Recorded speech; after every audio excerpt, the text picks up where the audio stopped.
Bom dia, irmãos. Prazer, uma honra estar mais uma vez aqui com vocês, dividindo da palavra do Senhor.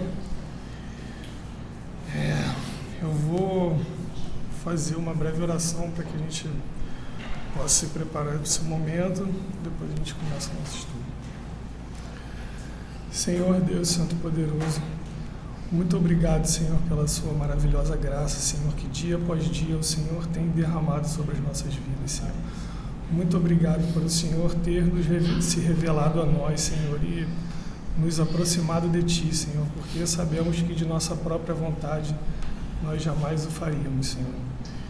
Muito obrigado, Senhor, por este dia, Senhor, que o Senhor separaste desde a criação para que nós interrompêssemos, Senhor, com os nossos labores cotidianos, para que nos voltássemos a Ti, que meditássemos, Senhor, nas Suas grandezas, na Sua palavra, na graça que o Senhor nos concede, Senhor, e que fôssemos por Ti instruídos em como devemos seguir a nossa vida, Senhor. Que nesse momento de estudo, Senhor, o Senhor possa iluminar os nossos corações, Senhor, para que tudo que seja falado, Senhor, esteja de acordo com a Sua palavra, que tudo, Senhor, seja trabalhado também no nosso coração, Senhor, e não apenas na nossa mente, Senhor. Que as minhas limitações, Senhor, os meus pecados não sejam um empecilho, um obstáculo, Senhor, para que a Sua palavra seja transmitida, Senhor, e que possamos meditar nela na manhã de hoje. É o que eu te peço e te agradeço em nome de Jesus. Amém.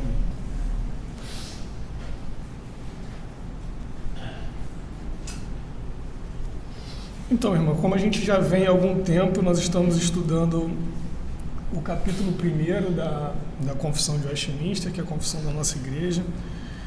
O estudo já começou há um tempo com o pastor trabalhando em detalhes a seção 1, que a gente vai dar uma passada ali bem rápido para a gente entender o contexto que a gente está. E hoje a gente vai falar da seção 4 desse capítulo 1, que fala da autoridade da Escritura. Esse é um tema, a gente vai ver que é um tema bem importante e bem relevante para toda a estrutura da nossa teologia. Eu vou fazer uma breve leitura da seção 4 para nos situar no tema e depois eu vou fazer uma breve introdução aqui ao nosso estudo.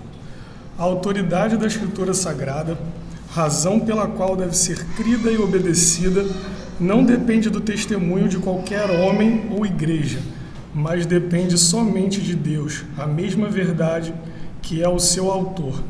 Tem, portanto, de ser recebida porque é a palavra de Deus. E essa questão da autoridade da Escritura ela é bem relevante na estrutura da nossa teologia, porque a Escritura ela é a base de tudo que nós cremos. Toda a cosmovisão cristã, toda a teologia que está na confissão, tudo que a gente crê, ela deveria, pelo menos, ser retirada diretamente dos ensinos da Escritura.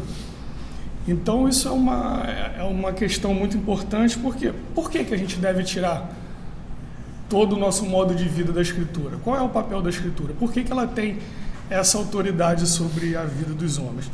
E é isso que a gente vai tentar mostrar hoje.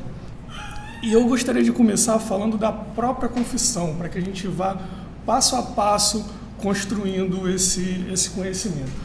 A confissão de fé, como creio que todos os irmãos sabem, ela é um documento de teologia sistemática que ela vai estabelecer um corpo de doutrina que, no caso da confissão, ela seria, em breve resumo, o mínimo que os irmãos precisam acreditar para que a gente congregue dentro de um mesmo corpo eclesiástico. E assim, isso é uma coisa que eu não vou poder trabalhar agora com um pouco mais de detalhe, porque foge um pouco do nosso tema, mas se alguém depois ficar com alguma dúvida, quiser conversar alguma coisa sobre esse papel da confissão, a gente pode fazer após o estudo, num outro dia, num momento diverso. Então, como documento de teologia sistemática, e eu já falei isso aqui algumas vezes, da última vez que a gente estudou sobre o catecismo também, como ele é ordenado dentro de uma estrutura lógica.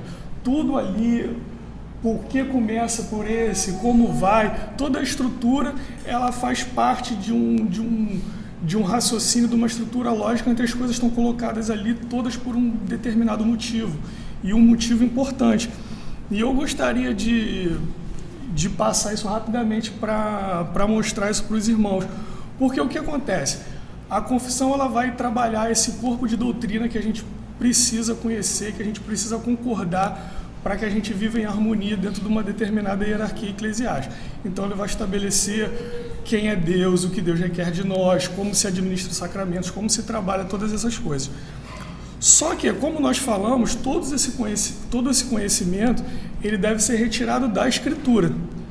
Então a confissão começa no capítulo 1, falando justamente da Escritura, da revelação de Deus. Por quê? Porque ele está querendo passar para nós e para os estudantes da confissão em geral o porquê de tudo aquilo que vai ser explicado depois. O capítulo 1, ele é o que se convencionou chamar na ciência, na teologia, na filosofia em geral, como epistemologia. É o estudo do conhecimento. Ele vai dar as bases através da qual os conhecimentos que vão ser estabelecidos a partir do capítulo 2, da onde eles vêm. É uma justificativa sistemática do porquê de tudo aquilo que virá depois. A epistemologia ela tem basicamente 2 significados. Na filosofia, ela é o estudo do conhecimento. Ela é um ramo da filosofia onde a gente vai estudar o que é conhecimento, como se obtém o conhecimento, limite do conhecimento. Só que ela tem uma segunda definição um pouco mais estrita, que é mais específica para os nossos dias. O dicionário fala o seguinte: epistemologia, estudo dos postulados, conclusões e métodos dos diferentes ramos do saber científico ou das teorias e práticas em geral, avaliadas em sua validade cognitiva ou descritas em suas trajetórias evolutivas, seus paradigmas estruturais ou suas relações com a sociedade e história, teoria da ciência. Então, basicamente, o que os teólogos de Westminster estavam fazendo nesse capítulo 1 é por que a gente crê no que a gente crê. É uma espécie de justificativa intelectual para o conhecimento que eles iam expor dali para frente nos outros capítulos, inclusive nesse próprio capítulo. Isso a gente vai ver importante. Vou pedir para o Davi colocar ali o capítulo 1, que a gente já estudou, a gente já conhece o conteúdo, mas eu queria passar rápido com os irmãos para vocês terem essa ideia mais amarradinha do que eu estou querendo dizer como sistemático. A gente começa sempre parte do princípio que a Bíblia é a revelação de Deus. Então, como eles vão começar o capítulo, a seção 1 do capítulo 1, que é onde justifica toda essa estrutura, falando justamente da revelação. Então, a confissão fala da revelação geral, da revelação especial, como essa revelação foi dada, depois que ela começou sendo falada, depois a revelação passou a ser escrita, e ele encerra falando que essa revelação cessou, que Deus não se revela mais dessa forma como ele revelava antes. E isso também é uma coisa muito, muito importante para o que a gente vai estudar hoje, como a gente vai ver mais à frente. Aí ele passa para a seção 2. E aí a seção 2, o que ele está falando aqui para a gente? Quando a gente fala de revelação, a gente está falando disso. Esses livros aqui são a revelação de Deus. Então ele começou falando como a revelação de Deus é a forma como nós conhecemos a Deus e a forma como nós vamos desenvolver a nossa doutrina. Depois ele vai dizer o que é a Escritura, aonde a gente vai encontrar a revelação de Deus. Na seção 3, ele faz um breve adendo ali sobre os livros apócrifos, porque a gente vai ver que essa discussão, esse capítulo 1, ele tem muito de uma coisa muito importante na época, que foi a cisão entre a Igreja Reformada e a Igreja Católica. Então, boa parte da estrutura que a gente tem aqui nesse capítulo 1, ele está dentro desse contexto de debate com as doutrinas da Igreja de Roma sobre a Escritura, sobre a autoridade da Igreja. Então, principalmente esse capítulo da autoridade, ele vai dialogar muito com a teologia romana. E aí no 4 ele vai falar da questão da autoridade, esses são os livros. E por que a gente deve crer neles? Porque a autoridade da Escritura vem do próprio Deus, como a gente vai ver. No 5, ele também continua nessa questão da autoridade e na definição do cânon da Escritura, falando do papel da igreja, como é que a igreja e o testemunho do Espírito Santo, qual é o papel deles nesse sistema da gente definir o que é inspirado e o que não é, por que esse é o cânon, por que não são outros livros. Depois ele vai tratar basicamente do aspecto principal, o que a Escritura fala. Ela fala das coisas que nós devemos conhecer de Deus, para a glória dele e para a nossa salvação. No capítulo 7, ele começa a tratar de como a gente vai interpretar as Escrituras, como todos esse desenvolvimento, além de partir da revelação, além de partir do pressuposto de que nós temos essa autoridade da Escritura, ele tem de ter, por essa autoridade, por essa questão única da Escritura, dela ser a revelação de Deus, ela vai ter algumas regras específicas de interpretação. Lá no 6 também ele fala da suficiência da Escritura, como a Escritura ela é suficiente para ordenar toda a nossa vida e toda o nosso modo de pensar, a nossa religião.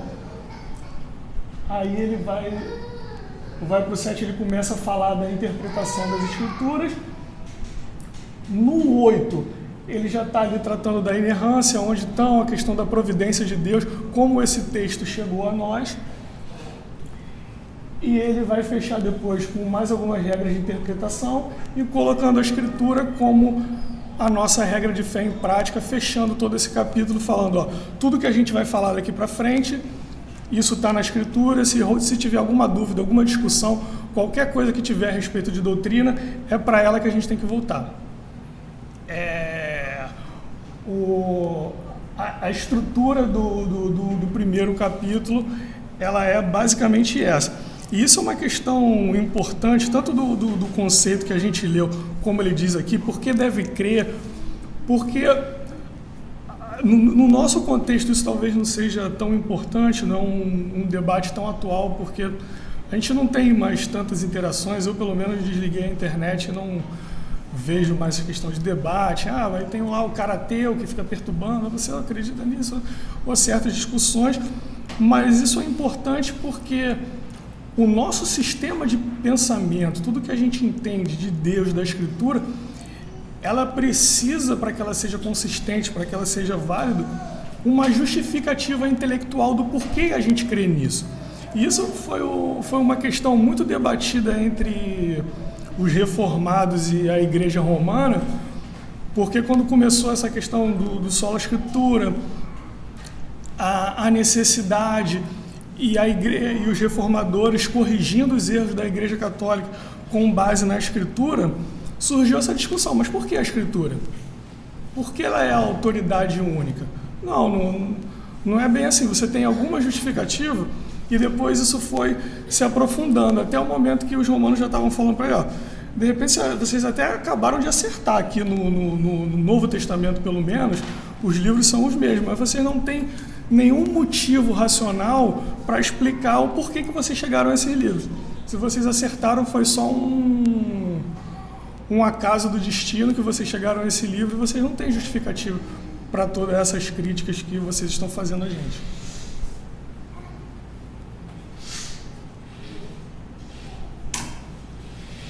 E a ideia desse primeiro capítulo como um todo, e da seção 4 em especial, é justamente justificar por que de todo esse...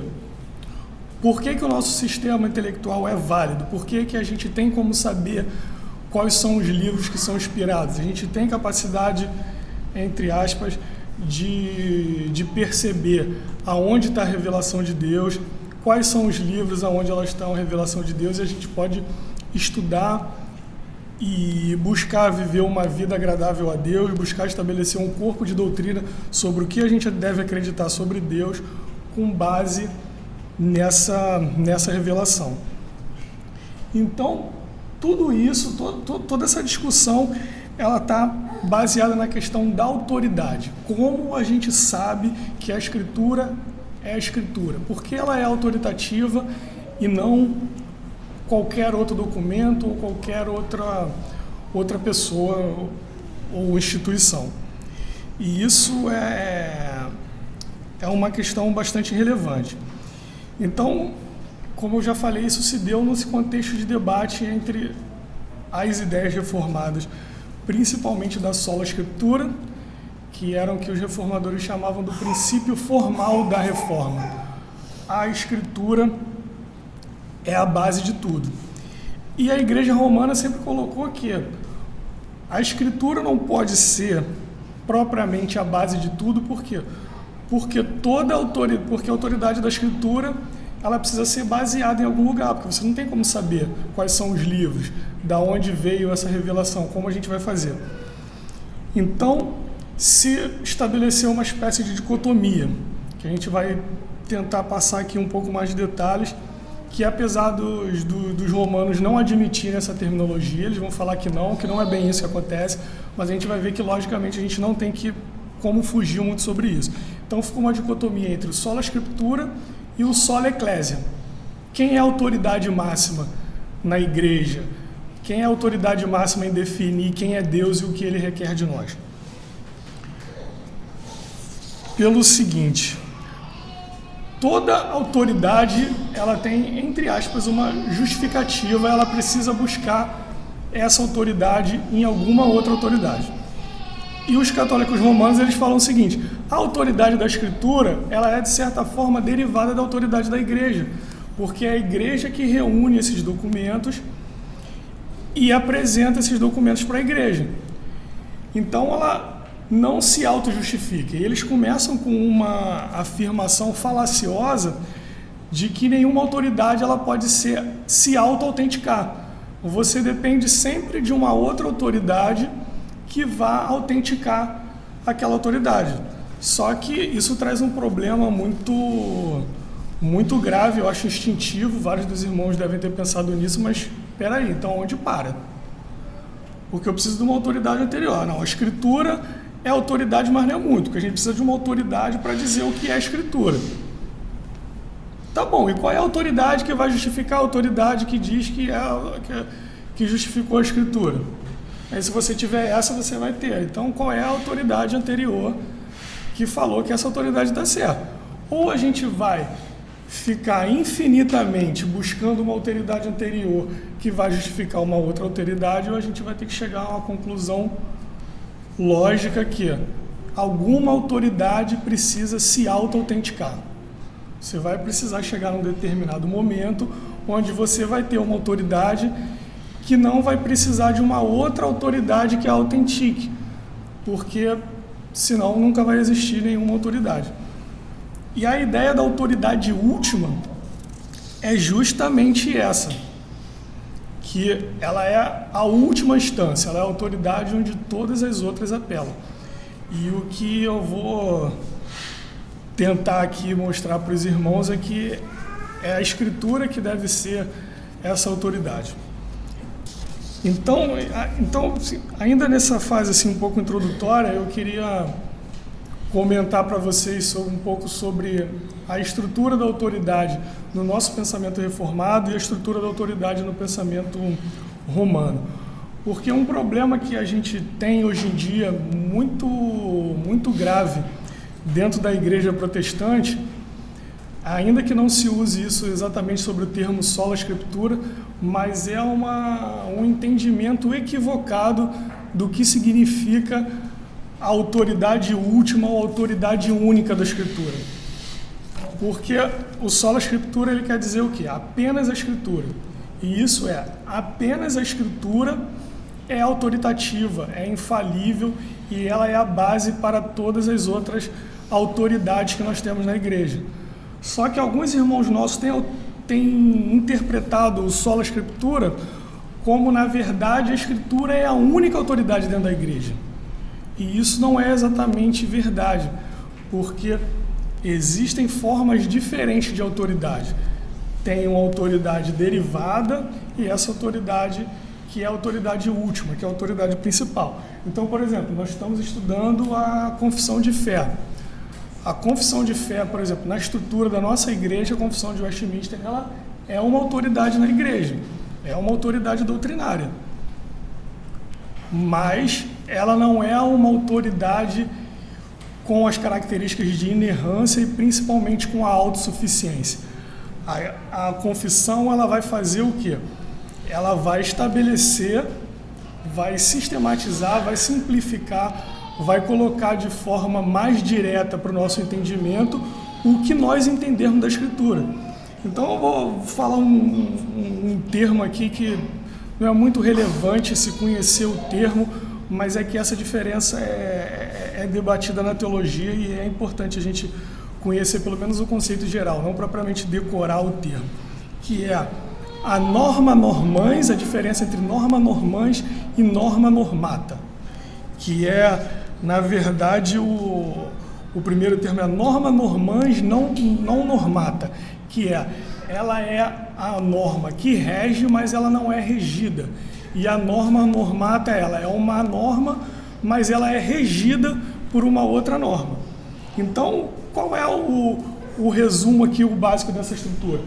A confissão, a palavra de Deus, a revelação, ela é a nossa regra de fé e prática, e ela é a norma que rege todo o nosso viver, o nosso entendimento, e a confissão, ela é o quê? Ela é uma norma regida.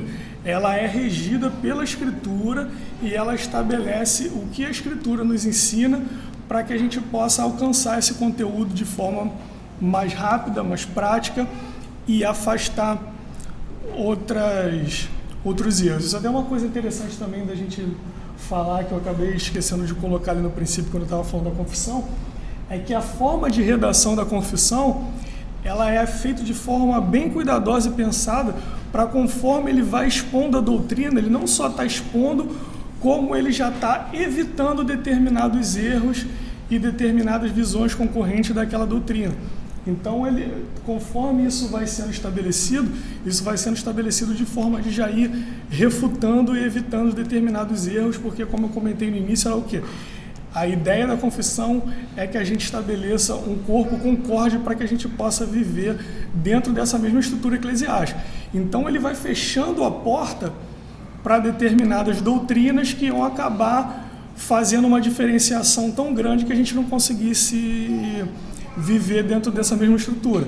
Então, ele vai refutar erros desde de heresias ou coisas que estão fora da comunhão cristã, como, por exemplo, o capítulo 2 vai tratar da Santíssima Trindade. Não sei se os irmãos estão assim, familiarizados com a história da igreja, doutrinas centrais, o que é uma heresia, o que afasta da comunhão, o que não, mas a Trindade, historicamente, se for estabelecido no credo atanasiano, quem não crê em Deus dessa forma está fora da comunhão cristã e não pode ser salvo. Então, algumas heresias que surgiram na história da igreja, como modalismo e coisas do tipo, elas estão fora da comunhão cristã mesmo. Mas nós temos lá na frente coisas como fala do batismo infantil, ordenação dos sacramentos. Os nossos irmãos batistas que não batizam as crianças, eles não são hereges, estão dentro do nosso corpo de Cristo, eles são da comunhão da igreja, mas a gente não tem condição de conviver dentro da mesma hierarquia eclesiástica. Imagina, a gente tem aqui, meu filho vai ser batizado, o seu não vai ser, como é que vai ser? Não, esse é o tipo de diferença que, tudo bem, continuamos sendo irmãos, estamos muito bem, mas você vai por uma outra estrutura eclesiástica e a gente vai viver nessa, porque senão a igreja não vai ter um mínimo de coerência e organização.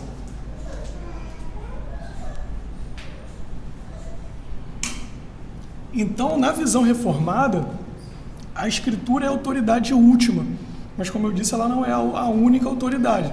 Existirão outras autoridades que vão ser justificadas pela Escritura, como a gente tem o corpo doutrinário da confissão, a gente tem a disciplina eclesiástica e outras coisas da estrutura que também são autoridades, só não são a última.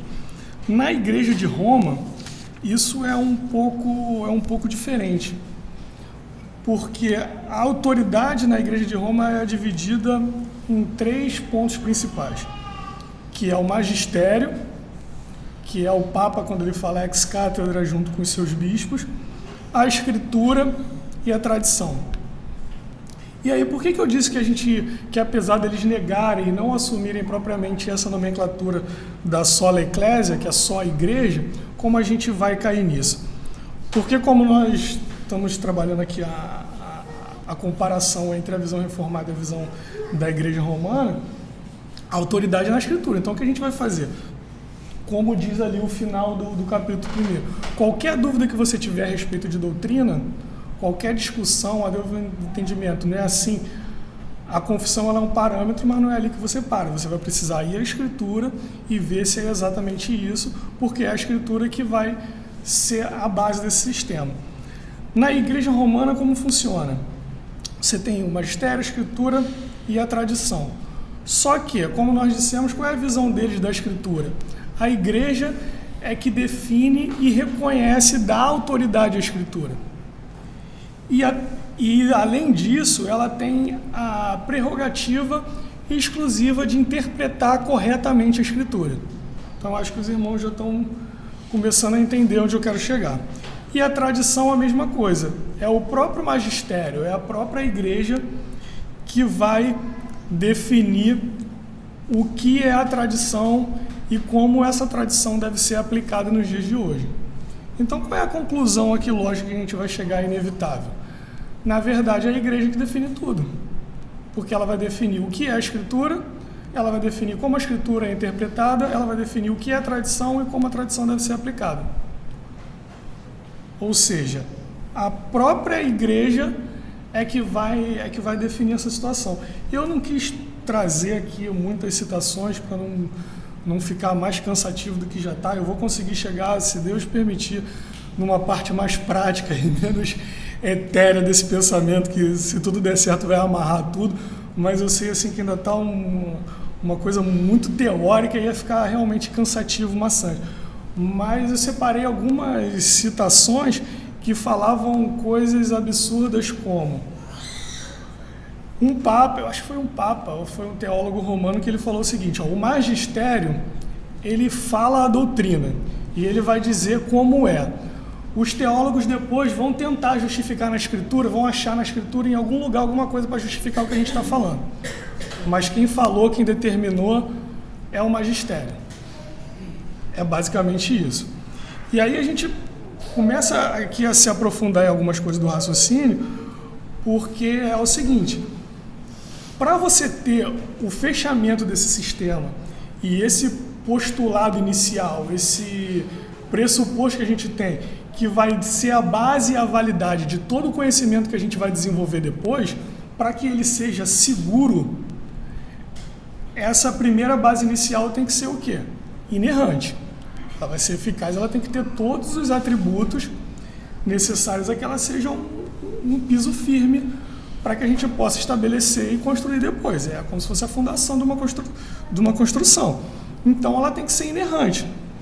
Então, como se desenvolveu a teologia romana? A igreja é infalível.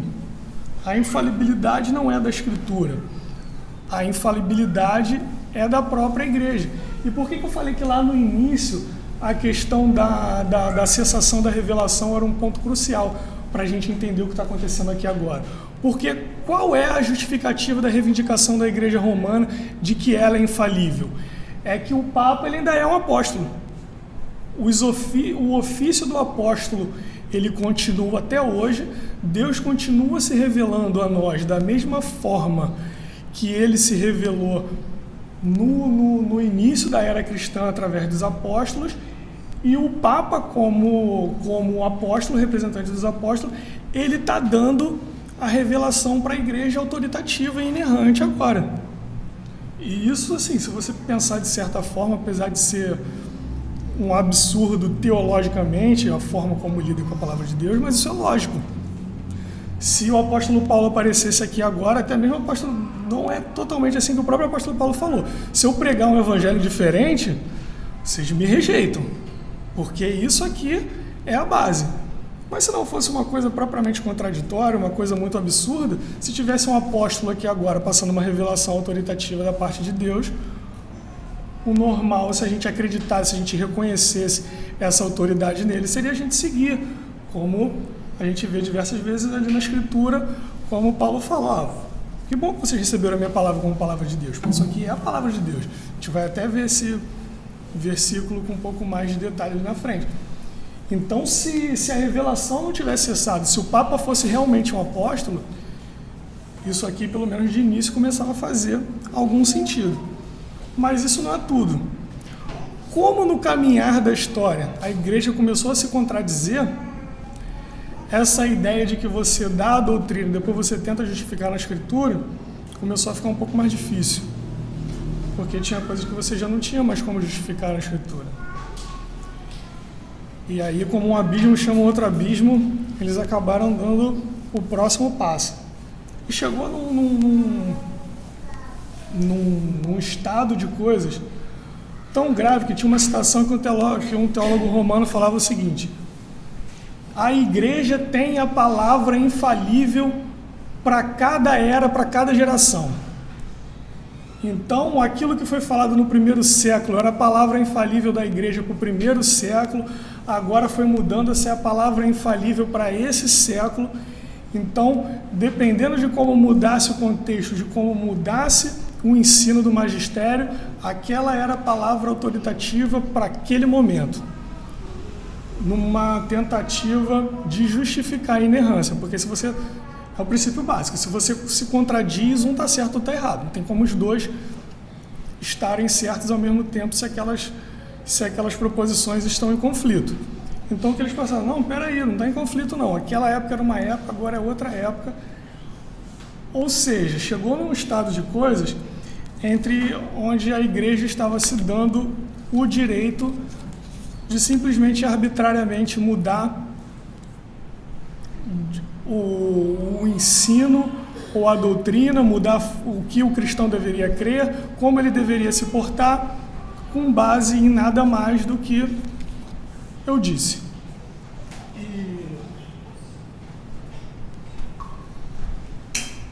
E isso é uma questão muito importante, porque foi uma das doutrinas mais combatidas pelos reformadores, que era a teoria a doutrina da fé implícita na igreja. Porque, como a gente comentou, você tem essa estrutura lógica, você precisa de uma autoridade. Então, falar, é a autoridade da Escritura? Não exatamente, porque é a igreja que valida a Escritura. Tá bom, mas o que valida a igreja? A igreja mesmo. Por que eu devo acreditar em você? Porque eu disse e pronto. Acredite. Acredite porque sou eu que estou dizendo e acabou. Então, é inevitável que essa autoridade, como a Igreja Romana acabou descobrindo, entre aspas, no decorrer da história, que tem essa autoridade autenticável, que ela não dependa de alguma coisa externa. Fala, Rodrigo. Isso é interessante o que você está falando, e aí você começa a entender a suntuosidade da Igreja Católica. Para justificar isso que você está falando, você precisa de templos majestosos, vestes sacerdotais muito bonitas, todo ritual que impõe essa autoridade. Uma aparência de majestade.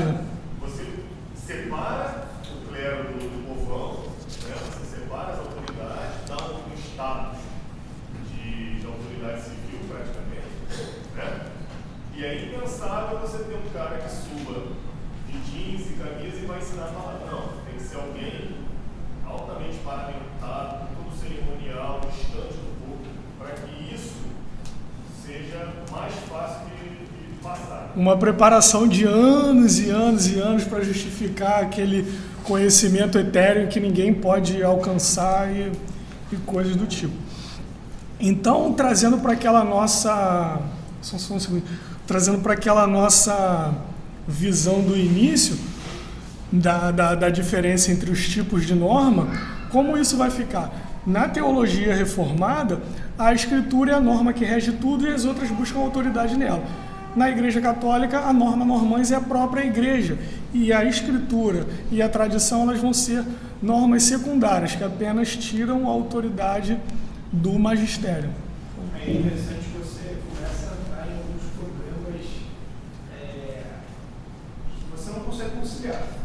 Primeiro, você joga por terra a doutrina da imutabilidade de Deus.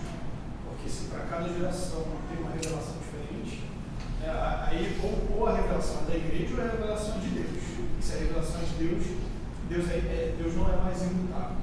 E você também começa a entrar em alguns problemas, como eu tenho visto alguns católicos entrarem hoje em dia, porque, por exemplo, agora eles têm um Papa que é totalmente heterodoxo. O cara é claramente socialista, comunista e passa ensinamentos que vão contra toda a doutrina da própria Igreja Católica e contra várias bases de pensamento que sempre foram defendidas pela Igreja Católica. E aí você começa a entrar nos problemas que é capaz de dar parafuso na cabeça de qualquer católico. Né? E a autoridade, e quem que é a autoridade? É o Papa? É a Igreja? Então, se a Igreja é a autoridade, teoricamente ela deveria ser infalível. Se ela é infalível, então ela colocou um Papa aí que é realmente infalível, a palavra dele é infalível, e ele está jogando tudo que foi pregado, tudo que foi colocado pela própria Igreja Católica. E aí, cara, você começa a entrar numa confusão que não tem como sair. Isso é uma questão que fala com a cultura. Quando eu for tratar de alguns aspectos mais práticos para a gente hoje na conclusão do estudo, eu vou voltar a isso.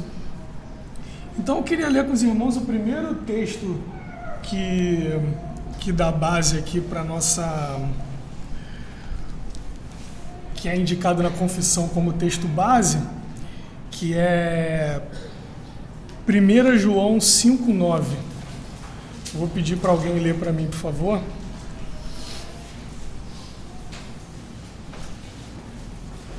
Se admitimos o testemunho dos homens, o testemunho de Deus é maior. Ora, este é o testemunho de Deus, que ele dá acerca do seu Filho. Então, essa é uma das bases da nossa visão, da nossa cosmovisão com a Bíblia sendo a autoridade final. Por quê? Porque ela é o testemunho de Deus de si mesmo. Deus é um ser transcendental, ele é muito maior do que a gente pode imaginar, e a mente humana não tem como conhecer a Deus dessa forma, principalmente no nosso estado caído. Então não tem como os seres humanos obterem por conta própria esse conhecimento de Deus. A única forma que a gente tem de conhecer Deus é quando Ele mesmo se revela a nós. Então a Escritura é o testemunho de Deus sobre si mesmo. Então por isso que nós devemos receber a Escritura como a nossa regra de fé e prática, porque é Deus se comunicando diretamente conosco.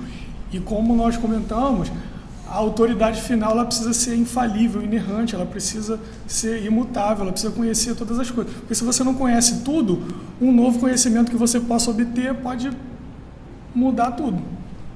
Como acontece constantemente na ciência, na chamada quebra de paradigma. Você tem um determinado conjunto de dados e você cria uma teoria para explicar aquele conjunto de dados. Se vem um dado novo que não se enquadra naquela teoria e você confirma aquele dado, aquela teoria caiu, você precisa desenvolver uma nova teoria. Isso acontece a todo tempo.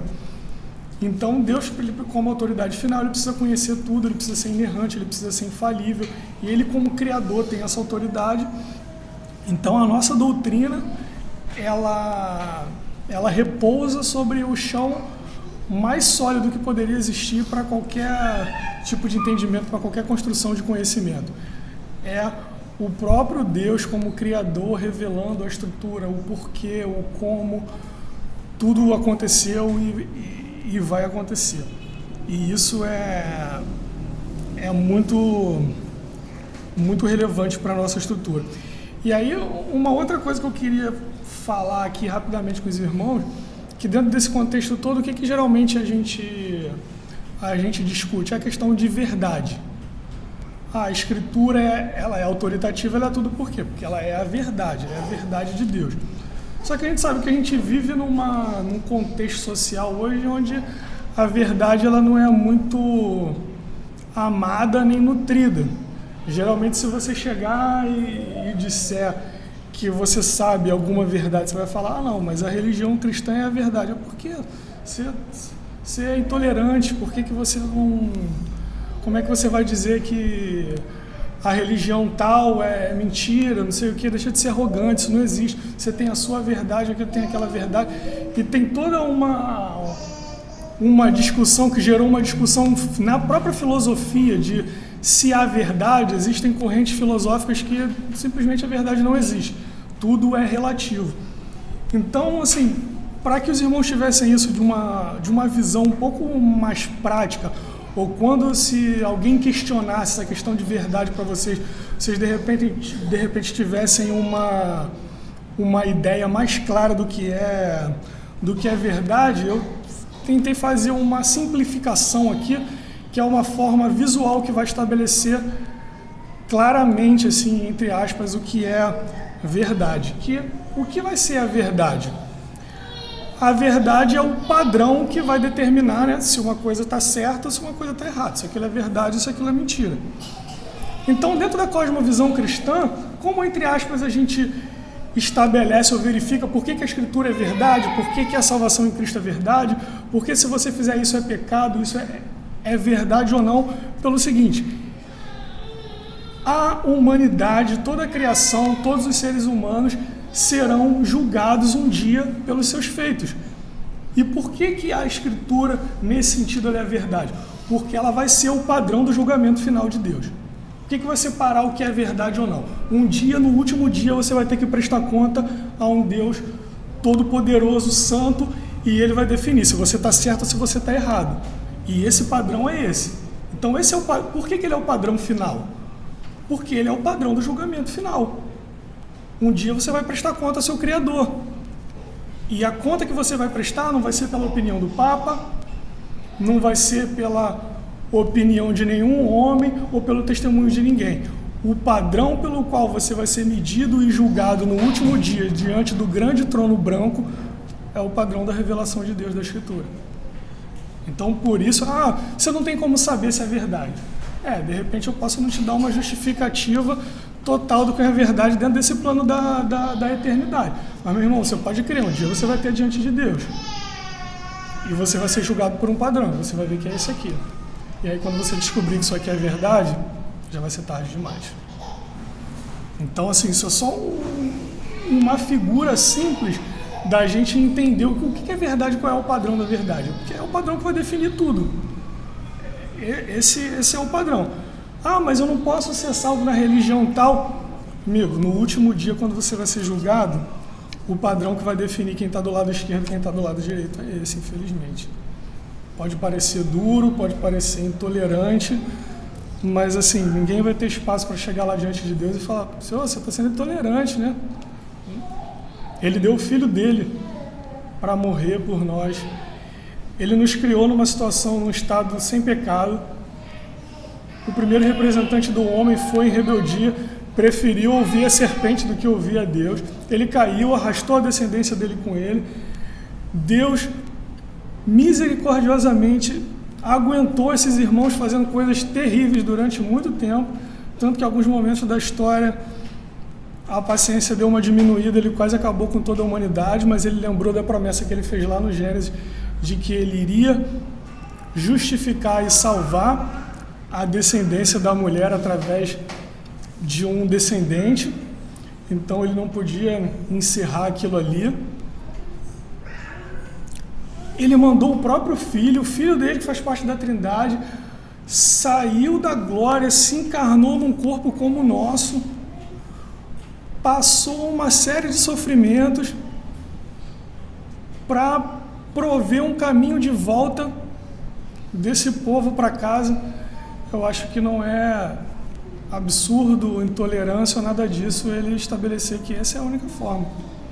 Não só por uma questão de autoridade, mas pelo próprio motivo. O pecado era tão grave que realmente só esse caminho era passível de expiar, punir esse pecado e que a gente pudesse ter o nosso retorno de volta para casa. Então,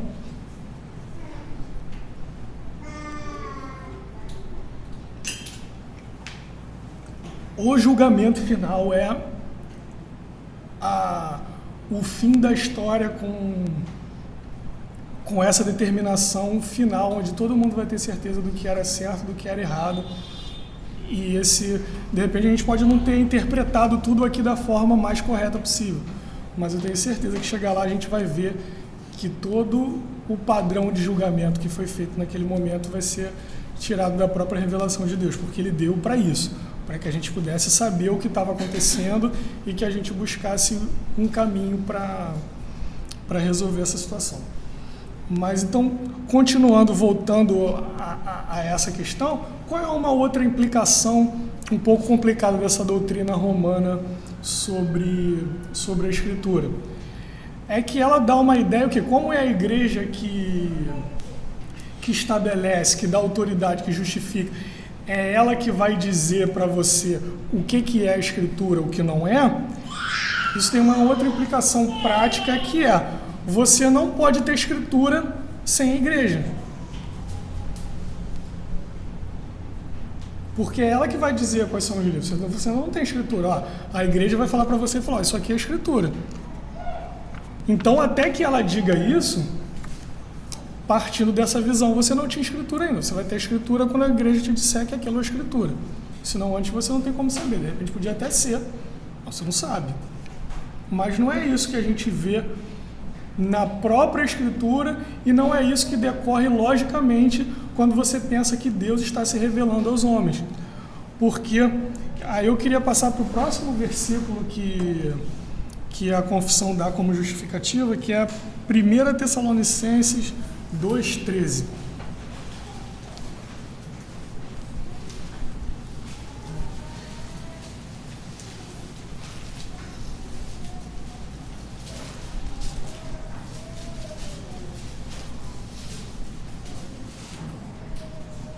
Outra razão ainda temos nós para incessantemente dar graças a Deus, é que, tendo vós recebido a palavra que de nós ouviste, que é de Deus, acolheste não só como palavra de homens, e sim como em verdade é a palavra de Deus, a qual, com efeito, está operando eficazmente em vós, os que credes.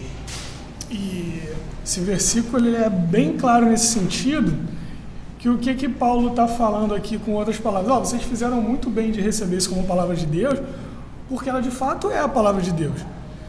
E ela não vai deixar de ser palavra de Deus se vocês receberem ela de outra forma. Se vocês não receberem a palavra de Deus como palavra de Deus, vocês estão pecando e vocês estão sob o julgamento de Deus. Vocês não vão mudar, vocês não têm nenhuma autoridade, nenhuma participação em se isso aqui é a palavra de Deus ou não.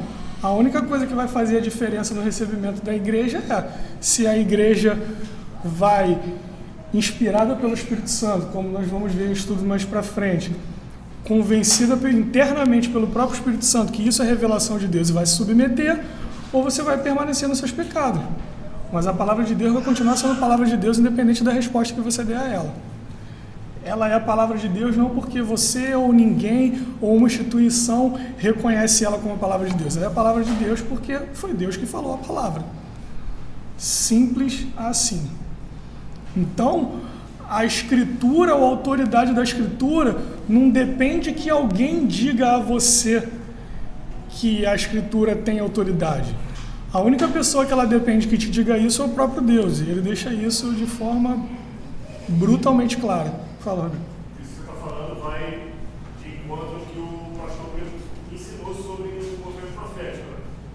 Quando eles estavam trazendo a palavra de Deus, quem autenticava? Era o próprio Deus, através de milagres e prodígios. Né? Então, o próprio Paulo ele sabia que ele tinha essa consciência, que ele estava trazendo a palavra de Deus, e da autoridade que ele estava investindo pela própria operação de milagres, pela própria operação de prodígios. Né? E tanto ele Eu ia passar batido por esse ponto, mas já que você levantou, então eu vou aproveitar para a gente aprofundar um pouquinho essa ideia. Isso também é uma questão muito interessante, porque a gente vê isso realmente, o pastor implicou em detalhes. Eu queria só pensar algumas coisas que ele comentou ali. Primeiro teve aquela história de Moisés, que ele explicou com detalhes ali, mas como é que eu vou chegar lá para Faraó e vou falar que é a palavra de Deus? Como ele vai acreditar? Falar, você vai fazer os sinais.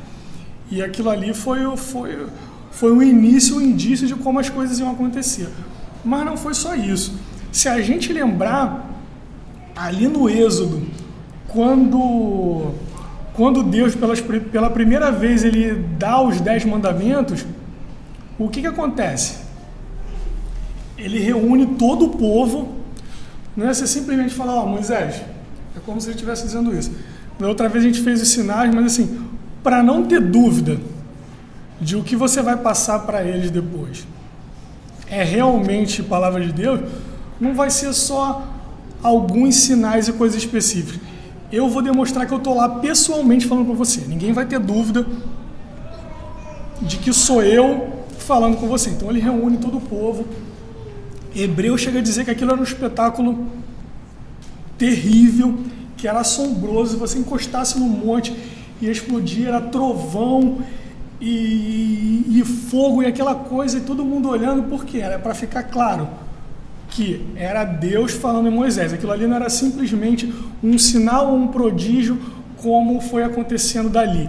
Era a presença quase física de Deus, para que todo mundo tivesse certeza de que, primeiro, era Deus ali falando com Moisés, e que, segundo, todo mundo ali estava realmente com muito temor, com muito medo. Então, outra coisa que toda aquela cena, aquela imagem garantiu esse cara não vai ter coragem de voltar de lá e inventar um monte de coisa pra gente. Não vai. Então, assim, o que ele voltar falando é realmente a palavra de Deus, porque ninguém vai voltar de uma conversa dessa e vai inventar um monte de mentirinha em benefício próprio, porque, meu irmão, ninguém tem coragem para isso. Básica, grosso modo, é essa história. Então Deus começou ali a revelação com ele pessoalmente, ele dá a revelação para Moisés, e dali para frente se estabelece esses dois padrões, que também o pastor tratou quando ele estava falando no início, que era Deuteronômio 13. Deuteronômio 13, ele vai estabelecer como eles iam julgar e reconhecer a revelação dali para frente. Ele vai falar, tem duas coisas que vocês vão saber quando sou eu que estou falando com vocês. Uma vai ter sinal. Mas tem a segunda, não esqueça disso. Se aparecer alguém fazendo sinal, prodígio, maravilha, e depois falar para você, vamos após outros deuses, eu estou te provando. Então ele não era um padrão único de justificação da revelação. Ele tinha um padrão duplo.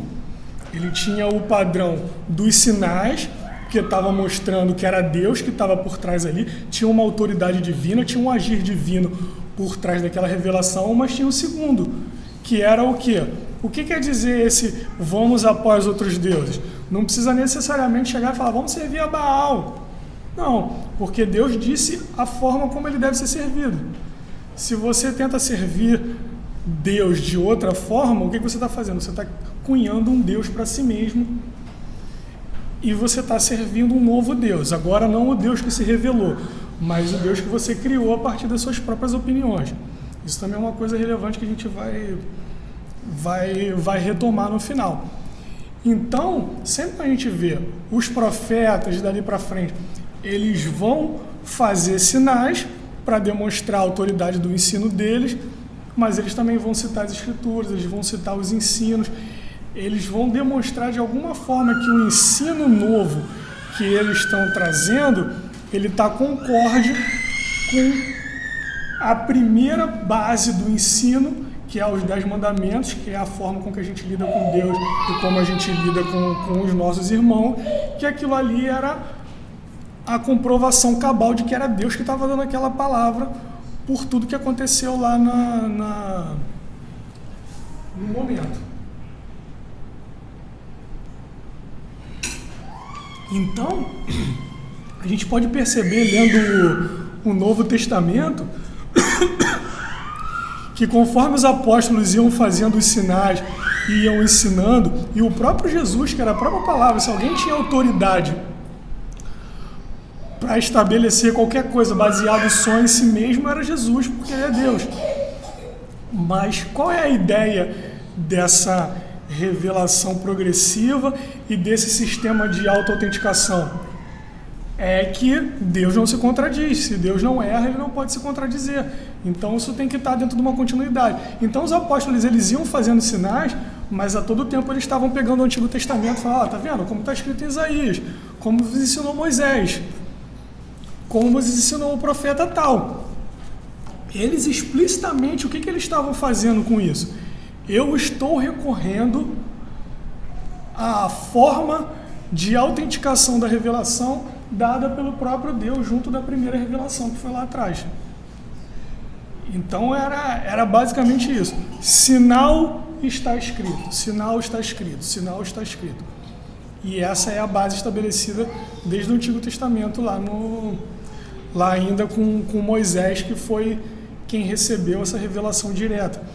E no Novo Testamento também tem essa ideia de se reedita essa história de revelação direta, porque Paulo diz, né? Isso aqui eu recebi do próprio Cristo, eu vi Cristo ressurreto, eu vi coisas que eu não posso falar para vocês, mas é isso aqui.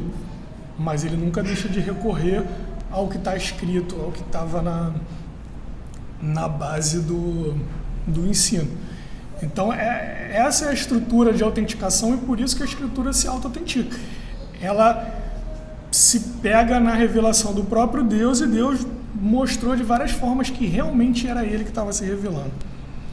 E, por final, isso também é uma outra questão muito relevante que a gente precisa ter em mente, que é o seguinte: quando a gente tem uma autoridade que justifica as outras, o que acaba acontecendo? A gente tem um ponto fixo, que é a âncora dos outros, e um ponto móvel. Então, uma coisa se move ao redor de outra que é fixa, porque ela é a autoridade final daquele sistema. Isso é uma coisa inevitável. Então, o que acontece? Isso é uma coisa curiosa. Como a gente comentou aqui, essa questão da autoridade para aquela geração, ou para não sei o que, ou como as coisas foram mudando, como os papas se contradisseram. Por quê? Porque você tem a igreja como ponto fixo, porque ela é a autoridade final, e como autoridade final, o que acontece? As coisas em volta precisam ir se amoldando à autoridade final. Então, o que aconteceu? Veio a reforma, começou a discussão, isso é a igreja... o problema deles é que é o canon, eles vão voltar tudo para a escritura, então vamos fazer uma coisa, a gente modifica a escritura. Quem diz que a escritura somos nós, o magistério, então o que a gente faz? Reúne o Conselho de Trento, esses reformados são anátema, e na verdade agora o canon da escritura é esse aqui. Basicamente a primeira definição ali, quando os livros apócrifos foram colocados determinantemente num documento da Igreja Católica dizendo isso aqui é inspirado e faz parte do canon, sim, foi no movimento de contra-reforma no Conselho de Trento. Então, o que acontece? A doutrina vai se moldando, a escritura vai se moldando em volta da igreja, porque a igreja é o ponto fixo. E na Igreja Reformada isso acontece de forma completamente diferente. Um dos motes dos reformadores, e dentro desse contexto isso é muito relevante, os reformadores eles tinham uma frase que era o seguinte: Ecclesia reformada et semper reformandi est, que isso é, a igreja reformada está sempre se reformando. Por quê? Porque ele é o outro lado dessa moeda. Como a escritura é o ponto fixo, ela é a autoridade final, tudo precisa se conformar à escritura. A escritura não se conforma a nada, mas tudo se conforma à escritura.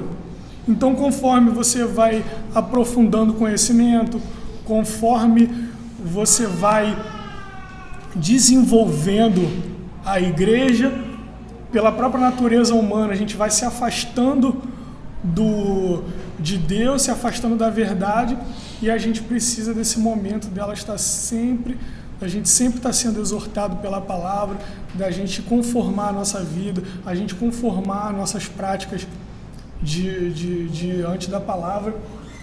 E isso é uma coisa muito importante.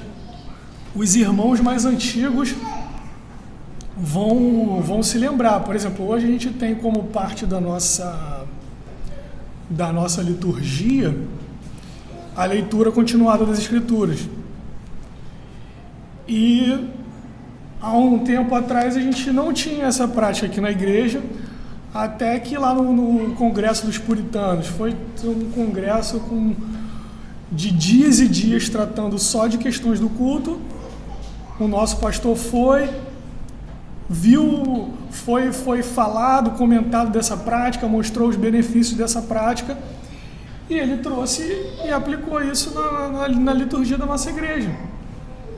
Por quê? Porque isso foi bom. A Escritura trouxe um conhecimento novo e a igreja se adequou a esse conhecimento para que ela fosse mais fiel à Escritura. E a gente está o tempo todo fazendo isso, pelo menos a gente deveria estar o tempo todo fazendo isso, porque ninguém conhece plenamente a Escritura, a gente sempre vai desenvolver, vai aprender uma coisa nova, e seja na prática da igreja, seja na nossa vida pessoal, a gente vai precisar moldar a nossa vida à Escritura. Por quê? Porque ela é o ponto fixo, ela é a autoridade final, e as outras coisas se conformam a ela, não o contrário, como vai infelizmente acontecer se a nossa autoridade última não for a própria Escritura. Então, avançando aqui para algumas aplicações práticas, para não ficar nessa... eu não conheço nenhum católico, nunca debati com católico, por que você está falando isso? Mas vamos tentar trazer aqui para algumas questões mais práticas, mais objetivas. Vocês, meus irmãos, vocês já pararam para pensar: eu preciso dar a minha opinião sobre alguma coisa. Isso é bom, isso é ruim, é isso que eu devo fazer, isso eu não devo fazer. Eu estou numa situação do meu trabalho que eu posso tomar uma atitude A, tomar uma atitude B. Qual é a autoridade do seu sistema de pensamento? Você se preocupa com isso? Você já parou para pensar o porquê que eu faço o que eu faço? Porquê que eu penso o que eu penso? Da onde essa minha opinião veio? O que eu penso a respeito de qualquer coisa do mundo que nos cerca? Nossa, você faz uma viagem, você vai para uma praia paradisíaca, para algum lugar que tem uma vista linda. Você olha aquela vista, você para pensar: por que isso é assim? Por que isso é tão bonito? Por que eu estou aqui desfrutando disso? Qual é a minha opinião sobre toda essa beleza? Da mesma forma, quando você vê uma desgraça no noticiário da televisão, você abre a sua internet, você abre alguma coisa e fala: um avião caiu, veio uma pandemia e mudou a minha vida toda. As suas opiniões sobre isso, vocês se esforçam para tentar pensar da onde veio a minha opinião sobre isso, da onde eu estou tirando essa opinião, por que eu penso isso, do que eu estou me alimentando, o que eu estou lendo, da onde que eu estou tirando as minhas opiniões sobre tudo que eu tenho à minha volta.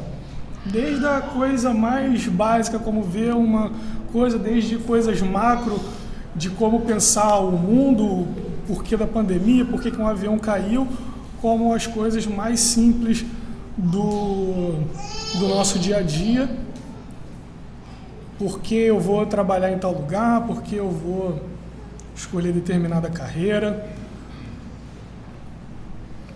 eu quero me casar ou não quero me casar, com quem eu vou me casar, quais são as características que eu espero numa pessoa com quem eu vou me casar, com quem eu vou relacionar, quais são os meus amigos, quem são as pessoas que eu tenho contato dia a dia. Então, assim, por mais que isso pareça uma coisa muito muito etérea, toda essa questão de pressuposto básico, a autoridade, ela se auto-autentica, não autentica, como eu vou pensar, mas assim, isso tem essa aplicação muito prática. Busquem exercitar isso no dia a dia de vocês. Qual é a base do meu pensamento? Porque todo o pensamento humano, ele se desenvolve em cima de pressupostos, como a gente comentou mais cedo.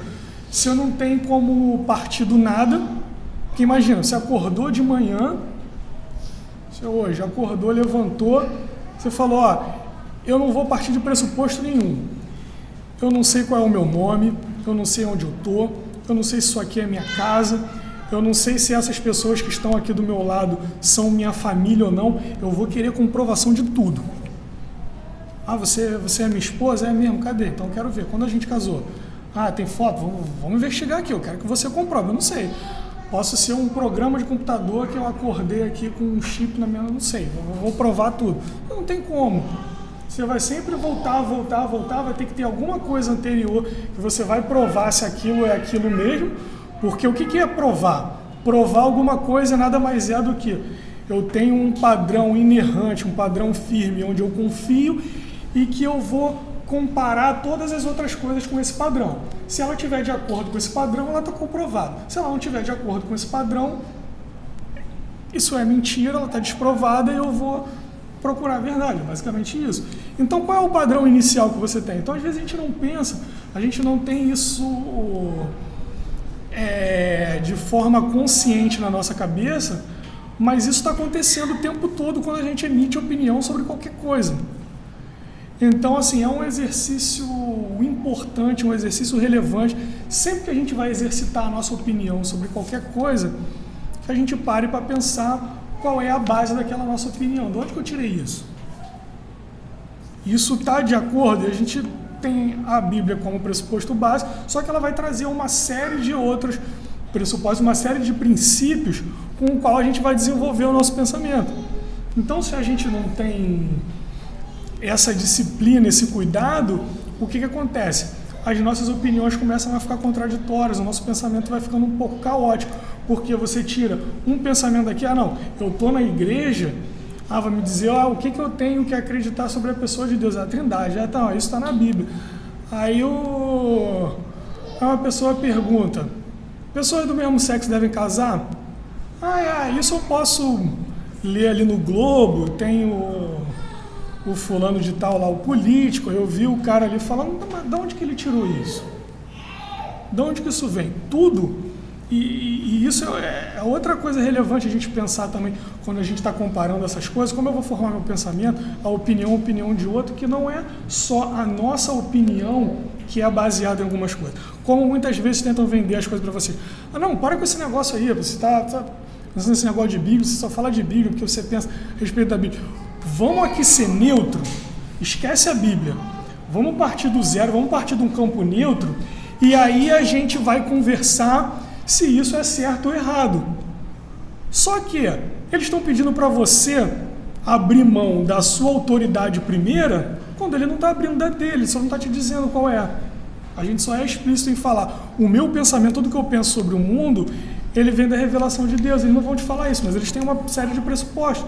Como eu falei, toda ciência, toda teoria, ela tem a sua epistemologia, ela tira isso de algum lugar. Então ele está falando, esqueça a palavra de Deus quando você vai emitir uma opinião sobre as coisas ao nosso redor, mas ele não está abrindo mão do pressuposto básico dele, que podem ser diversos dependendo da cosmovisão. Primeiro, o empírico. Como eu obtenho conhecimento? Eu obtenho conhecimento das atitudes. Não, eu obtenho conhecimento das coisas que eu vejo. Então, são os meus sentidos que, através dos meus sentidos, eu vou explorando e vou obtendo conhecimento dessa exploração. Então, poxa, de repente eu achei que isso é ruim, que isso é bom. Mas ele achou que é bom ou que é ruim baseado em alguma coisa. E, geralmente, as pessoas no mundo te pedem para você abrir mão da sua autoridade, mas elas não abrem da delas. Elas ocultam a delas. Então, é bom a gente ter esse tipo de consciência de como as coisas acontecem, para a gente não ser pego em determinadas armadilhas como a neutralidade. Nada é neutro. Você precisa partir de alguma coisa para você construir qualquer tipo de conhecimento. Então, se você pensar, o homem é o centro de tudo. o homem é o ser mais digno, não da criação, né, mas explodiu, sei lá o que aconteceu, e estamos aqui. Opa, que legal. E dessa explosão, nós somos o que de mais legal saiu. Então, como a gente vai pensar o mundo ao nosso redor? Tudo que for bom para o homem é bom. Então, por que eu vou pegar e vou dizer... Então, aquilo é bom, a pessoa quer fazer, ela acha que aquilo deixa ela feliz. E ela, não, como é que você vai dizer, meu irmão, como é que você vai dizer para uma pessoa que ela está em pecado, que ela precisa parar de fazer isso, ela gosta disso, isso deixa ela feliz. Não faça isso, você não tem amor, você não tem tolerância. Por que você está falando que o irmão está em pecado? Você está excluindo ele do céu, de uma eternidade boa, só porque ele faz uma coisa que você não gosta? Isso é um absurdo. Não, isso não é absurdo, você só está partindo de um pressuposto diferente do meu. Para você e a sua vontade é o centro do mundo. E todo o seu sistema de pensamento é baseado nesse princípio básico. Eu faço o que eu quiser porque eu sou dono de mim. Eu não. Eu penso que Deus criou a gente para algum propósito. E para eu cumprir esse propósito, eu preciso acreditar na revelação dele. E se você não acreditar na revelação de Deus, se você não se arrepender dos seus pecados, você vai ter um fim terrível. Como eu comentei um dia, você vai ser julgado. E esse irmão, ele pode ser condenado ao inferno por causa dessa prática que ele está fazendo. Então, eu não sou uma pessoa sem amor, uma pessoa intolerante, que estou querendo impedir a felicidade dele. Pelo contrário, estou falando, meu irmão, para com isso, porque senão você vai morrer, você vai sofrer a eternidade inteira, você vai ter um destino terrível. Pare com isso, olhe para Cristo, Ele é o caminho para você voltar para a casa do Pai. Eu não sou uma pessoa sem amor, eu não sou uma pessoa intolerante. Eu só não posso deixar, eu não posso ver uma pessoa caminhando para a destruição e ficar parado olhando e falar, poxa, tá indo, né? Quando chegar lá vai ser complicado, meu amigo. Isso é falta de amor.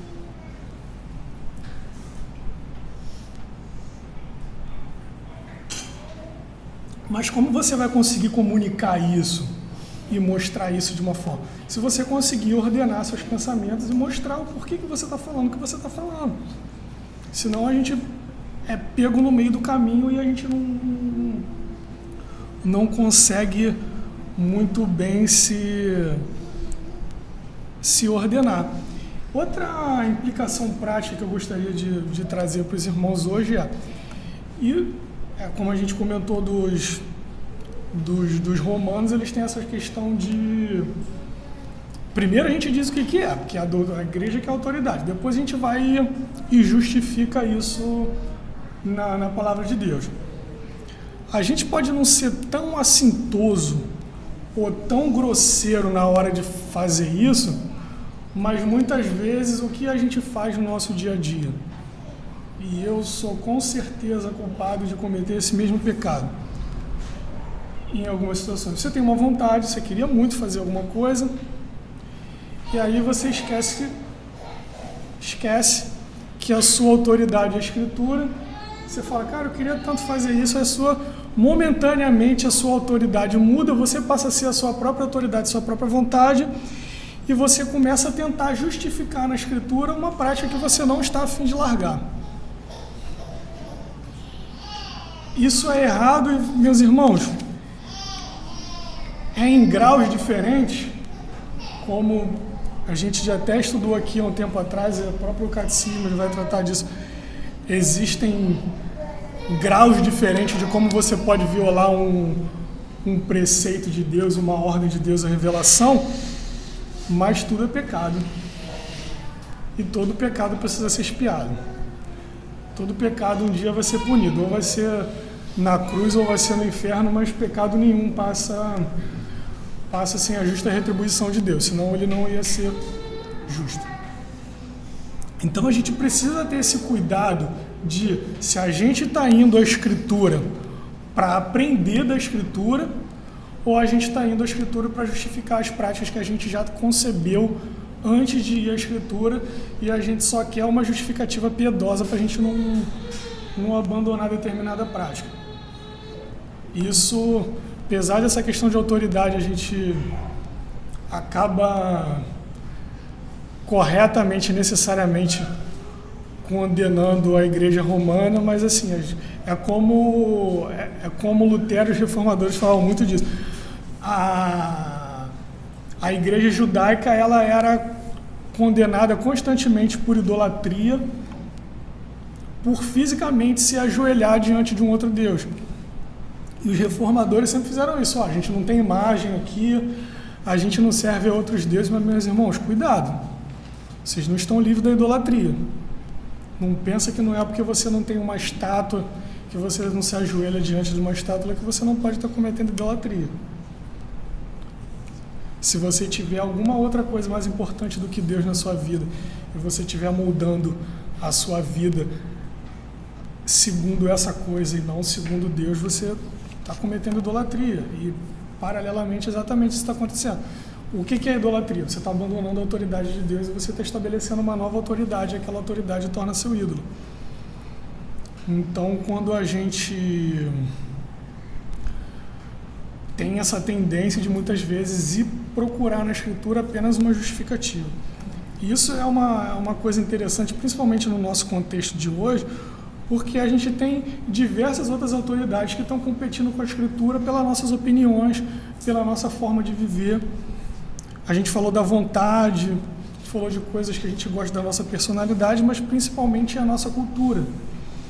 E recentemente a gente teve um exemplo emblemático que deu bastante confusão, apesar de, assim, quem me acompanha mais, quem gosta de estudar teologia e ver algumas coisas, todo mundo já sabia para que caminho que esse pastor estava caminhando há muitos e muitos anos, mas recentemente ele verbalizou isso de uma forma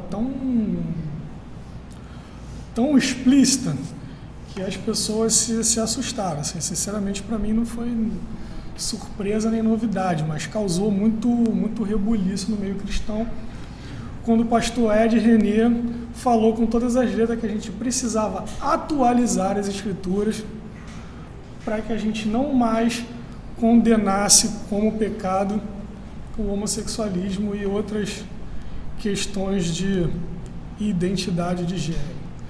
Existe. E isso é uma questão que tem tudo a ver com o que a gente está estudando aqui hoje, porque é basicamente isso. Ele abandonou a Escritura como autoridade e ele adotou a nossa cultura como autoridade dele.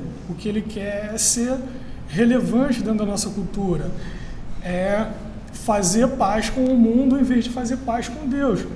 Então, qual foi a conclusão dele? Óbvio, se a minha autoridade é essa, ele faz ali, paralelamente a como diz a Igreja Católica. A Escritura ela é uma norma, mas ela é uma norma regida, ela não é a norma que rege, ela é uma norma secundária. A verdadeira norma que deve mudar a nossa vida é o amor. Aí, em vez dele falar que, na verdade, o que ele quer é a cultura, é ser amado pela cultura, ser aclamado pelas pessoas como uma pessoa tolerante, olha que cara bonzinho, bom, maravilhoso, aí a gente sempre tem essa tendência a gente fazer o quê? A gente dá uma maquiada nas nossas opiniões, então o que a gente faz? Não, isso aqui é o amor. Não, o amor, a Escritura fala de amor, então a gente precisa ter amor. Quando eu estou falando isso aqui, de alguma forma eu estou até, na verdade, honrando a Escritura, honrando Cristo, porque o Cristo falou o quê? Se amem. E isso é amor, eu tenho que aceitar tudo que todo mundo fizer, porque senão eu não estou sendo amoroso. Então, qual foi a conclusão lógica dele? Se a Escritura está rivalizando com a autoridade maior desse sistema, o que eu preciso fazer? Mudar a Escritura. Não vai ser eu que vou mudar para me conformar à Escritura. Como a gente falou, tem o ponto fixo e tem o ponto móvel. E quando você amarra ali o ponto fixo no ponto móvel, você vai rodar ali, mas não tem jeito, você vai para um lado, você vai para o outro. Então, qual foi a conclusão, de certa forma, lógica dele? Se a Escritura não está de acordo com o meu ponto fixo, com a minha autoridade, a gente vai ter que dar um jeitinho aí para resolver isso. Então, isso é um exemplo crasso, um exemplo mais coisa que salta aos olhos logo, mas como eu falei, difere em grau mas de fato nem sempre difere tanto de coisas que infelizmente a gente acaba fazendo no dia a dia. Você está trocando o ponto fixo e fazendo a escritura de ponto móvel para um novo ponto fixo que você colocou para gerir os seus próprios pensamentos. E é interessante que a escritura, ela é como dizia um pastor, que eu não vou citar o nome, que eu não quero incentivar ninguém assim a pesquisar e ler, falou muitas coisas boas, mas também tem outras coisas que nem tanto, que ele dizia que a Bíblia é mais atual do que o jornal de amanhã, né? Nem o de hoje. Né? Que vai sair amanhã, você já tem o que está aqui. E isso foi muito claro quando lá em 2 Timóteo 4, Paulo já estava avisando, falou: meus irmãos, tomem cuidado, porque não só em outros vão vir mestres, mas pessoas vão juntar mestres para si mesmo de acordo com o quê? Com as suas próprias opiniões. Vou pedir para os irmãos abrirem, por favor, 2 Timóteo 4, de 1 a 4.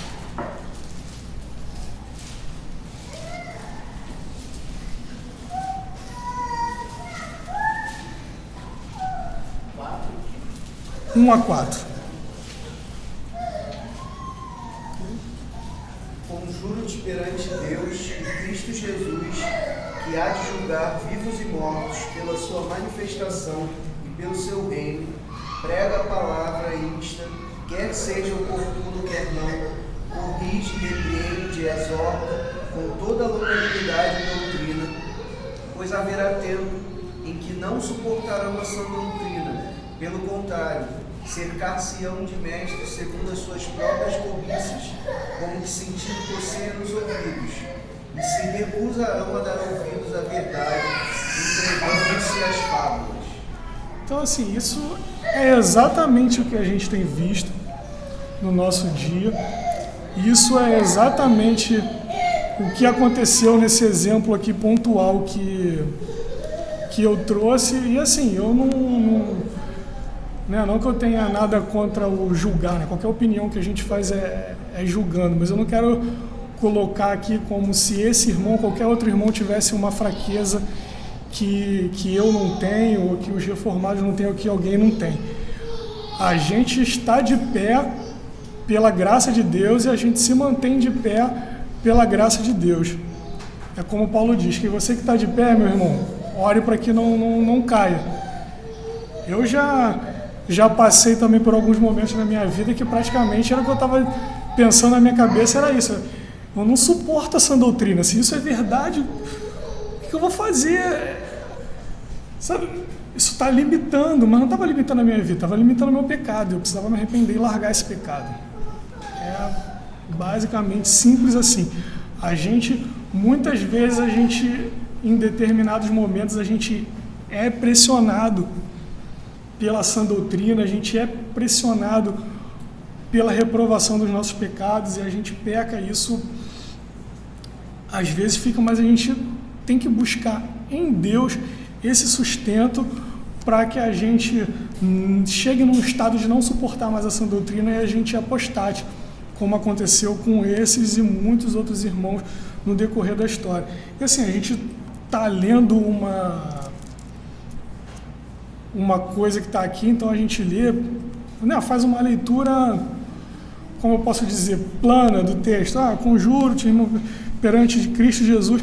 Mas assim, olha para esse texto com um pouco mais de atenção, sentindo. Pensa o que você já sentiu quando seus pecados foram reprovados. Pensa o que você já sentiu quando você vê um irmão, um familiar querido sendo levado pelos seus pecados, e tenta entender aqui a emoção que Paulo devia estar, a dramaticidade. Eu conjuro-te, irmão, pelo amor de Cristo Jesus, você exorta, você fala com esses irmãos que eles precisam entender que o que a gente está falando é verdade, que se eles abandonarem essa verdade, eles vão se perder. Corrige, seja incansável no trabalho, não para de fazer isso. Por quê? Porque disso depende a vida das pessoas, as almas das pessoas, o destino eterno dele. Isso não é uma elucubração teórica que você vai pode não ter nada a ver, não é que isso seja propriamente o necessário. Diversas pessoas vão fazer tudo isso que eu falei, não vão ter a mínima ideia do que é autoridade, qual é o ponto. Isso é só uma forma de explicitar, para que a gente tenha alguma forma de se exercitar, de tentar ter um meio de ir melhorando nesse caminho, mas que na verdade o que está em jogo é isso. Ou você vai se submeter a Deus, ou você vai ser submetido por Ele no último dia, e com certeza não vai ser, não vai ser bom para quem não reconheceu isso a tempo. Ele está falando aqui, ó, tá vendo? Eles não vão suportar essa doutrina, o que eles vão fazer? Eles vão se entregar à fábula. É difícil.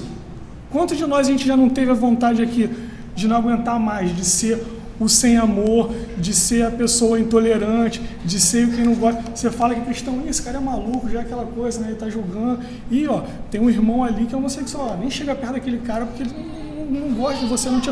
Você está sendo pressionado o tempo todo. A gente é pressionado o tempo todo pela nossa cultura, por diversas coisas que tem à volta, pelos nossos próprios pecados, pelo inimigo.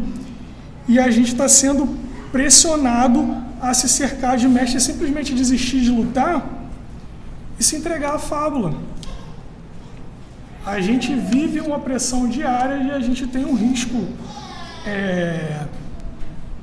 como posso dizer, real, a parte de coisas de todo dia a gente está pressionado para até você não suportar mais essa doutrina e você se entregar à fábula. É isso que tem sido ensinado aí. Fábulas. As pessoas inventam deuses do seu próprio coração, as pessoas inventam o que é bom e o que é mal do seu próprio coração, o que é certo, o que é errado. Aí tem a opinião de um, a opinião de outro, então a gente chegou à conclusão de que, ó, então vamos fazer uma coisa, você tem a sua, eu tenho a minha, ninguém discute e a gente vai junto. Só que se a gente for junto, a gente vai junto para o inferno. Porque existe verdade. Existe um julgamento final onde existe um padrão pelo qual esse julgamento final vai ser feito. A gente não tem como fugir disso. Um dia todos nós, todos os seres humanos que foram vivos em toda a história, eles estarão diante de Jesus Cristo sentado no grande trono branco e ele vai ser julgado, e a gente vai ser julgado, e vai ser separado. Uns vão para a esquerda, outros vão para a direita. E se a gente não suportar essa doutrina, se a gente não buscar em Deus, se a gente não se apegar a isso e a gente se entregar a essas fábulas, infelizmente esse vai acabar sendo o nosso destino, dependendo do quão longe, do quão gravemente a gente se entregou a essas fábulas. Se não for tão grave assim, o que vai acontecer? Da última vez que eu dei um estudo aqui na escola dominical para os irmãos, muitos dos irmãos estão aqui hoje, não estavam ontem, mas de repente vão lembrar que falava do que Deus requer de nós e falava algumas coisas, e uma das coisas que eu comentei e que o Catecismo Maior fala é que Deus ele tem o julgamento sobre o pecado, não só o eterno, mas também o terreno.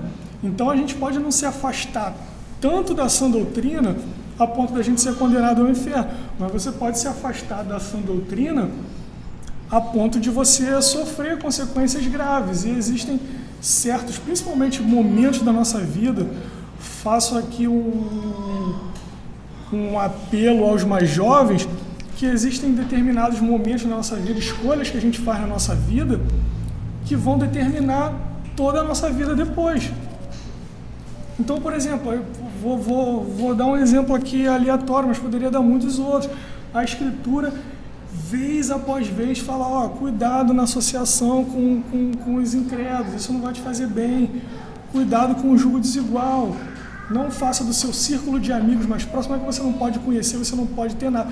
Mas se o círculo de seus amigos mais próximos forem pessoas que não acreditam na Escritura, os seus valores acabam sendo moldados sem ser a Escritura. Você sou um jovem solteiro, estou procurando me casar. O que a Escritura fala? Não se põe em jugo desigual, não se põe em jugo desigual. Por quê? Porque isso vai ter consequência. Aí, de repente, você faz isso sem querer. Poxa, casou, deu problema. Na época você nem sabia. Você pecou sem saber, você se afastou da autoridade da Escritura, você estabeleceu a sua própria autoridade, você fez o que você queria, casou. Isso pode te colocar num caminho de apostasia, até que você abandone a fé em Cristo e realmente você chegue numa situação de você demonstrar que na verdade você nunca foi salvo, você chegar a ser condenado, mas depois você pode se arrepender, só que agora você está preso com uma pessoa que não ama o Senhor na sua vida. E isso vai ter diversas consequências.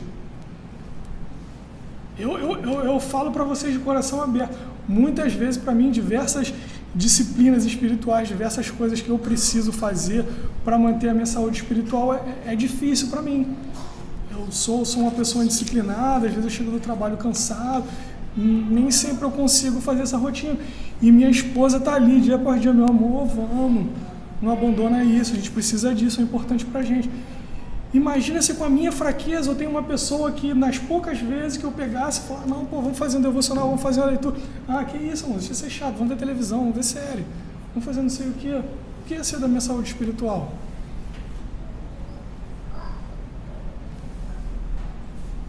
Escolhas têm consequências, meus irmãos.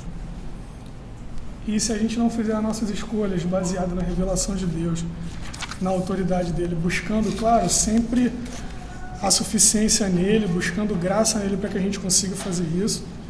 Não é fácil, eu não consigo.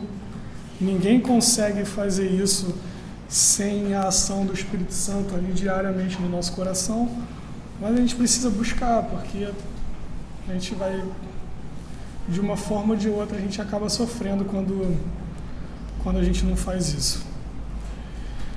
É isso, meus irmãos. Alguém tem alguma dúvida, alguma pergunta, queria acrescentar alguma coisa para que a gente encerre o nosso estudo hoje? Não? Ninguém vai comentar nada? Marcos, você ora então para encerrar o estudo, por favor? Senhor nosso Deus, graças te damos por mais uma oportunidade que temos